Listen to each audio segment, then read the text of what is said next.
పశ్చిమ బెంగాల్లో మమతా బెనర్జీ ఎన్నికల సంఘం మధ్య దూరం పెరుగుతోంది.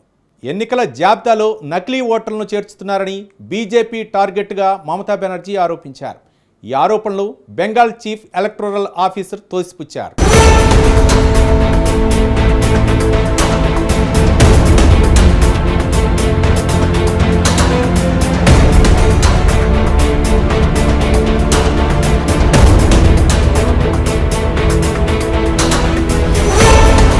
ఎన్నికల సంఘంపై పశ్చిమ బెంగాల్ ముఖ్యమంత్రి తృణమూల్ కాంగ్రెస్ అధినేత్రి మమతా బెనర్జీ చేసిన ఘాటు ఆరోపణలకు ఆ రాష్ట్ర చీఫ్ ఎలక్టోరల్ ఆఫీసర్ బదులిచ్చారు.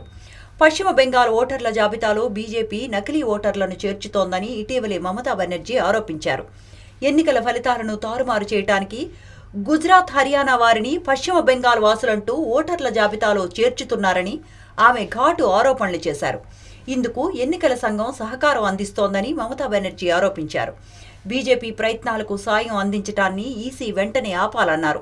చివరకు ఎన్నికల సంఘాన్ని కూడా బీజేపీ ప్రభావితం చేస్తోందని ఆమె ఆరోపించారు. లేనట్లయితే ఎన్నికల సంఘం ఆఫీస్ ముందు నిరవధిక దీక్ష చేస్తామని మమతా బెనర్జీ హెచ్చరించారు.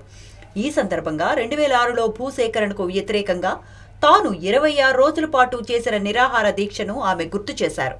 మమతా బెనర్జీ చేసిన ఆరోపణలకు ఎన్నికల సంఘం తీవ్రంగా స్పందించింది.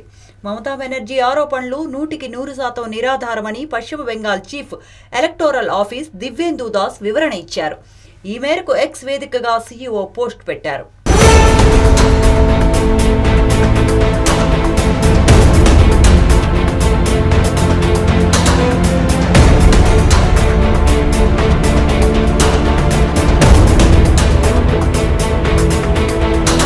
ఎన్నికల జాబితాలో కొత్త ఓటర్లను చేర్చడం అనేది చిన్న విషయం కాదన్నారు.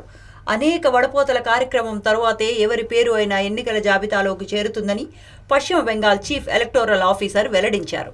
ప్రధానంగా 1950 నాటి ప్రజా ప్రాతినిధ్య చట్టం, 1960 నాటి రిజిస్ట్రేషన్ ఆఫ్ ఎలక్టోరల్ రూల్స్ చట్టాలకు అనుగుణంగా కొత్త ఓటర్ల పేర్లను ఎన్నికల జాబితాలోకి చేర్చడం జరుగుతుందన్నారు. ఇదంతా ఒక సమిష్టి కృషి అన్నారు చీఫ్ ఎలక్టోరల్ ఆఫీసర్. ఎన్నికల జాబితాల్లోకి కొత్త ఓటర్లను చేర్చడం అనేది ఒక యజ్ఞం లాంటిదన్నారు. వివిధ రాజకీయ పార్టీలు నియమించిన బూత్ లెవెల్ ఏజెంట్లు కూడా ఈ మహాయజ్ఞంలో భాగస్వామ్యులవుతారని ఎన్నికల సంఘం వివరణ ఇచ్చింది. అయితే ఓటర్ల జాబితాలో అక్రమాలు జరుగుతున్నాయని ఎవరైనా భావిస్తే ముందుగా సంబంధిత BLO, AERO, EROలకు ఫిర్యాదు చేయాల్సి ఉంటుందన్నారు. ఈ అధికారులకు ఫిర్యాదు అందగానే వెంటనే రంగంలోకి దిగుతారని పేర్కొంది. 6 అక్రమాలకు అడ్డుకట్టపడుతుందని చీఫ్ ఎలక్టోరల్ ఆఫీసర్ ఎక్స్ వేదికగా వివరణ ఇచ్చారు.